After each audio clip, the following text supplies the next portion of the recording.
સતત 4 વર્ષથી દુષ્કાળનો સામનો કરતો અબડાસા તાલુકો આ વર્ષે અતિવૃષ્ટિનો ભોગ બન્યો છે। કચ્છના અબડાસામાં પડેલા ભારે વરસાદને કારણે ખેડૂતોને ભારે નુકસાન થયું છે।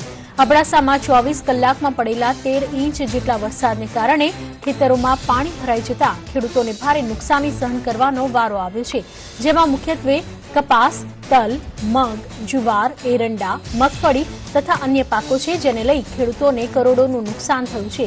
અબડાસામાં કુલ 36,000 હેક્ટરમાં કરાયેલ વાવણીને ભારે વરસાદને કારણે નુકસાન થયા હોવાનો અંદાજો છે।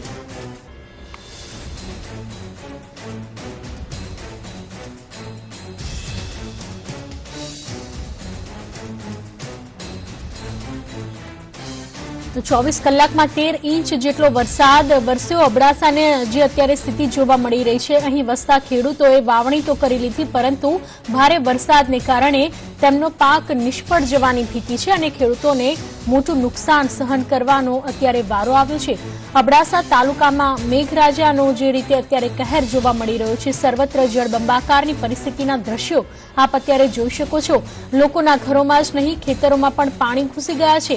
એક બાજુ ઘરવખરીને તો નુકસાન થયું છે, બીજી બાજુ જે ખેતરોમાં ઊભો પાક ઉભો હતો તેમને પણ હવે ભારે નુકસાન થયું છે। આને કારણે ખેડૂતોની પરિસ્થિતિ વધારે ને વધારે કફોડી બની ગઈ છે। 24 કલાકમાં 13 ઇંચ વરસાદ પડતા અબડાસા તાલુકામાં જળબંબાકારની પરિસ્થિતિ જોવા મળી। વાવણી કર્યા બાદ ખેડૂતોને નુકસાની સહન કરવાનો વારો અત્યારે આવ્યો છે, કારણ કે સતત વરસાદ ત્યાં વરસી રહ્યો છે। જળબંબાકારની પરિસ્થિતિ છે, હજુ પણ આ પાણી ઓસર્યા નથી। મેઘરાજા અવિરતપણે મેઘ મહેર કરી રહ્યા છે, તેને કારણે આ પરિસ્થિતિ સર્જાઈ છે। વિગતો મેળવીશું અમારા સંવાદદાતા અલ્પેશ ગોસ્વામી પાસેથી। અલ્પેશ, અબડાસામાં જે રીતે અત્યારે ખેડૂતોને મુશ્કેલી સહન કરવાનો વારો આવ્યો છે, પાકને નુકસાન થયું છે, અત્યારે ખેડૂતોની સ્થિતિને લઈને શું સમાચાર મળી રહ્યા છે અને વધુ ત્યાં અત્યારે પરિસ્થિતિ કેવી જોવા મળી રહી છે?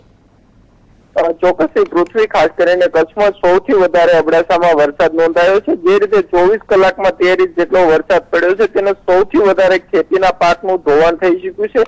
જે રીતે વરસાદ પડ્યો તેના કારણે ખેડૂતો હાલ મુશ્કેલીમાં મુકાયા છે। હાલ ખેતીવાડી વિભાગ દ્વારા 15 જેટલી ટીમો બનાવી છે। હાલ જે પણ અસરગ્રસ્ત વિસ્તાર છે તે ગામોમાં સર્વેની કામગીરી હાથ ધરવામાં આવી છે। અબડાસા તાલુકાના 30 જેટલા ગામો છે કે જ્યાં સર્વેની કામગીરી હાલ ચાલી રહી છે, જેમાં પિયતવાળા પાકો અને બિન પિયતવાળા જે પાકોને જે નુકસાન થયું છે તેમાં સરકારના જે નીતિ નિયમો મુજબ સરકાર દ્વારા તે લોકોને વળતર ચૂકવવામાં આવશે તેવું હાલ આશ્વાસન આપવામાં આવી રહ્યું છે। પરંતુ જે રીતે અબડાસામાં વરસાદ પડ્યો છે તેના કારણે હાલ મોટા પાયે ખેડૂતોને નુકસાની સહન કરવાનો વારો આવ્યો છે। જી, આપનો આભાર તમામ જાણકારી બદલ।